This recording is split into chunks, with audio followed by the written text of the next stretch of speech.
কুমিল্লার মুরাদনগরের বসতঘরের দরজা ভেঙে নারী ধর্ষণের অভিযোগে সামাজিক যোগাযোগ মাধ্যমে তুলকালাম চলছে। গত শনিবার রাতে এই ঘটনার একটি ভিডিও ফেসবুকে ছড়িয়ে পড়তেই শুরু হয়েছে সমালোচনার ঝড়। এই ঘটনায় প্রতিবাদে ফুঁসছে সর্বশ্রেণী পেশার মানুষ, যেখানে বাদ যায়নি বিনোদন অঙ্গনের তারকারাও। সামাজিক যোগাযোগ মাধ্যমে একের পর এক তারকারা ক্ষোভ প্রকাশ করে ধর্ষকদের বিচার দাবি করছেন। প্রতিবাদ জানিয়েছেন অভিনেত্রী আজমেরী হক বাঁধন। রোববার 29 জুন সামাজিক যোগাযোগ মাধ্যমে একটি পোস্টে অভিনেত্রী দাবি করেন তিনি নিজেও এই দেশে নিরাপদ নন, এমনকি জুলাই অভ্যুত্থানের পরেও তিনি আশাহত হচ্ছেন। নিজের ফেসবুক স্ট্যাটাসের শুরুতেই বাঁধন প্রশ্ন তুলে লেখেন, এই দেশে আমি কি নিরাপদ? উত্তরটা সহজ, না, মোটেও না। প্রতিদিন এই দেশের মেয়েরা, নারীরা নির্যাতন, হয়রানি, হুমকি আর অবিচারের শিকার হচ্ছেন। এর পরিবর্তে আমরা কি করি? আমরা সহ্য করি, আমরা প্রতিরোধ করি না। এদের মধ্যে মূল অভিযুক্ত ফজর আলীকে 29 জুন ভোর 5টার দিকে ঢাকা। বর্তমান সময়ের চরম বাস্তবতার কথা উল্লেখ করে অভিনেত্রী আরও লেখেন, অনেকেই এই সহিংসতার বলি হয়ে প্রাণ হারান। কেউ প্রাণ হারলেই তখন বাকি সবার টনক নড়ে। তখনই হঠাৎ সবাই উদ্বিগ্ন হয়ে ওঠেন, তীব্র প্রতিক্রিয়া দেখা যায়, হ্যাশট্যাগ ছড়ায়, তারপর সবকিছু ফিকে হয়ে যায়, আবার আগের মতো চলতে থাকেন সবাই।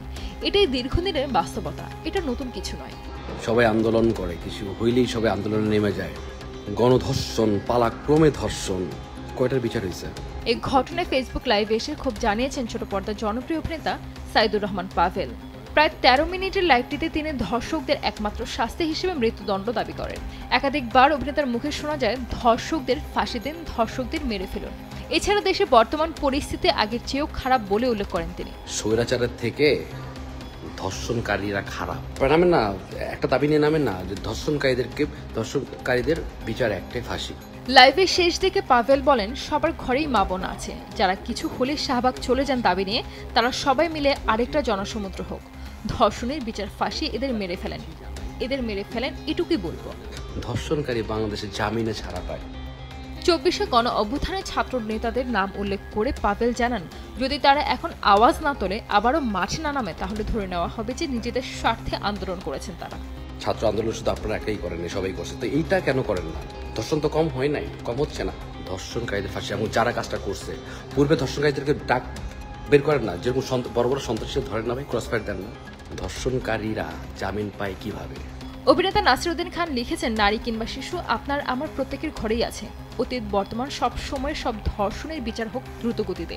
দয়া করে কোনো ধরনের যদি কিন্তু বাদ দিয়ে আসুন ধর্ম, বর্ণ, দলমত নির্বিশেষে সবাই ধর্ষণের বিরুদ্ধে সোচ্চার হই।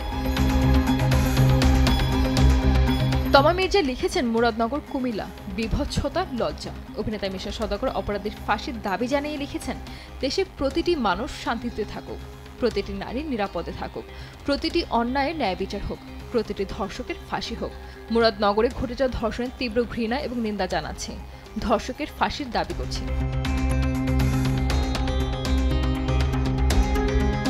অভিনেত্রী নুসরাত ফারিয়া লিখেছেন, স্টপ রেপ। প্রার্থনা ফারদিন লিখেছেন, ধর্ষণকে না বলুন, এর বিরুদ্ধে রুখে দাঁড়ান, নীরবতায় সমর্থন, ধর্ষণ বন্ধ করুন। আরশ খান লিখেছেন, কাপুরুষত্ব যখন চরম পর্যায়ে পৌঁছায় তখন তা কুপুরুষত্বের রূপ নেয়। জন্ম পরিচয়হীন না হলে একজন নারীর সাথে এমন করা সম্ভব না। একবার জারজ, সবসময় জারজই থাকে। মৌসুমী হামিদ প্রতিবাদ জানিয়ে লিখেছেন, মানুষ আর মানুষ নেই, পৃথিবী শেষ হয়ে যাচ্ছে, কারণ আর কোনো মানুষ থাকবে না খুব শিগগিরই। অভিনেতা জিয়াউল রোশন লিখেছেন, কুমিল্লার মুরাদনগরের ঘটনায় ধর্ষকদের একটাই শাস্তি চাই, জনসমক্ষে ফাঁসি। তারা কোন দল করে, কোন ধর্মের, সেটা জানার দরকার নাই, জানতেও চাই না, জাস্ট জনসমক্ষে ফাঁসি চাই। কণ্ঠশিল্পী ও অভিনয় শিল্পী পারসা মাহজাবিন পূর্ণি লিখেছেন, বিবস্ত্র বাংলাদেশ।